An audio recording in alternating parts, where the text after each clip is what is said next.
ఈరోజైతే మనం బీట్రూట్ హల్వాని ఎలా ప్రిపేర్ చేయాలో తెలుసుకుందాం.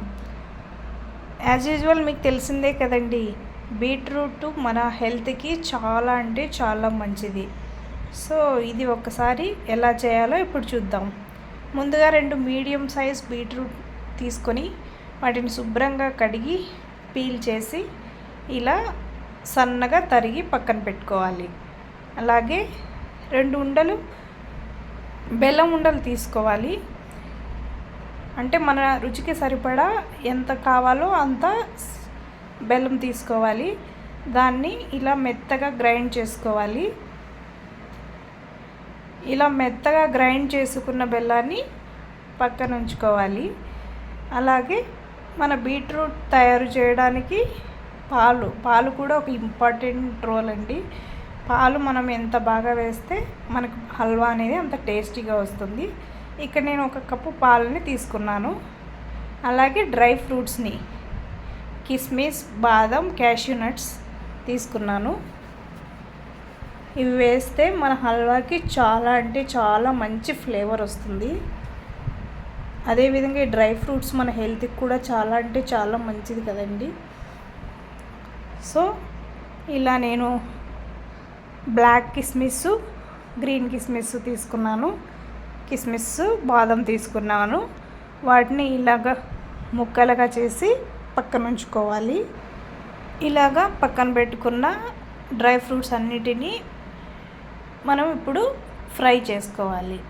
ముందుగా ప్యాన్ నుంచి అందులో కొద్దిగా నెయ్యి వేసి డ్రై ఫ్రూట్స్ అన్నీ వేసి బాగా రోస్ట్ చేయాలి.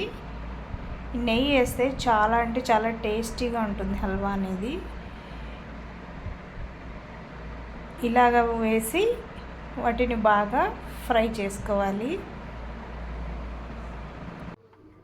ఇలాగ స్టవ్ని మీడియం ఫ్లేమ్లో పెట్టి బాగా రోస్ట్ అయ్యే వరకు వీటిని రోస్ట్ చేసుకోవాలి.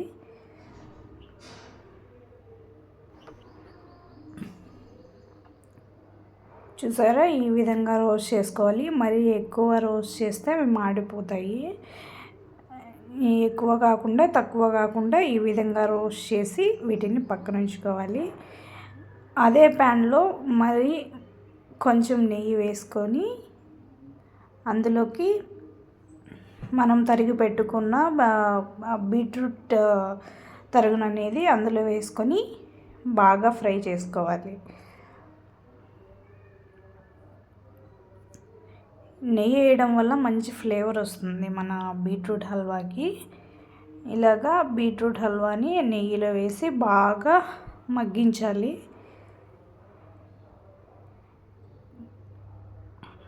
ఇలా మెల్లమెల్లగా కదుపుతూ బీట్రూట్ని బాగా మగ్గించుకోవాలి.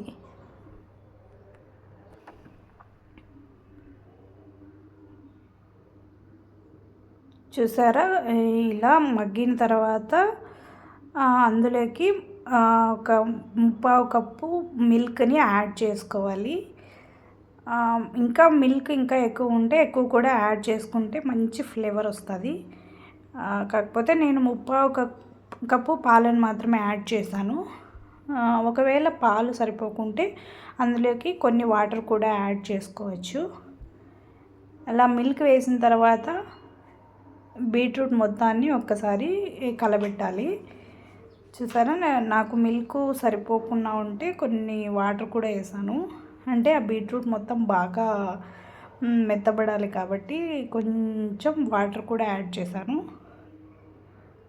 వాటర్, మిల్క్ యాడ్ చేసిన తర్వాత బీట్రూట్ మొత్తాన్ని ఒకసారి కలపెట్టుకోవాలి.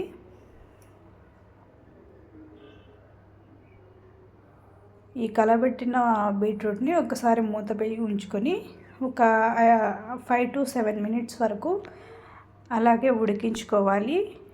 అలా చూసారా, 5 to 7 మినిట్స్ అయిన తర్వాత మూత చూస్తే ఇలా నురుగుగా వస్తుంది. అంతా ఒకసారి కలబెట్టాలి. కొంచెం కొంచెం మెత్తబడుతూ ఉంది ఈ బీట్రూట్ హల్వా అనేది.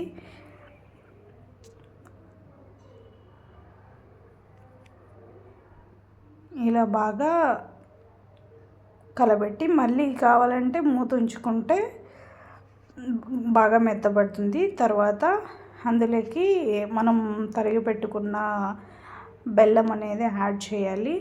ఈ బెల్లం ప్లేస్లో మనం షుగర్ అనేది కూడా యాడ్ చేసుకోవచ్చు. షుగర్ కూడా మంచి టేస్ట్ ఉంటుంది.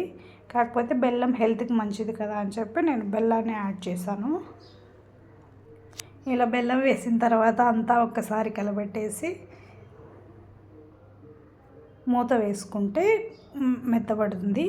మనం హల్వాని బాగా ఉడికిన తర్వాతనే మనం బెల్లం కానీ షుగర్ కానీ వేయాలి, లేకుంటే అది తక్కువ ఉడికే ఛాన్సెస్ ఉంటాయి.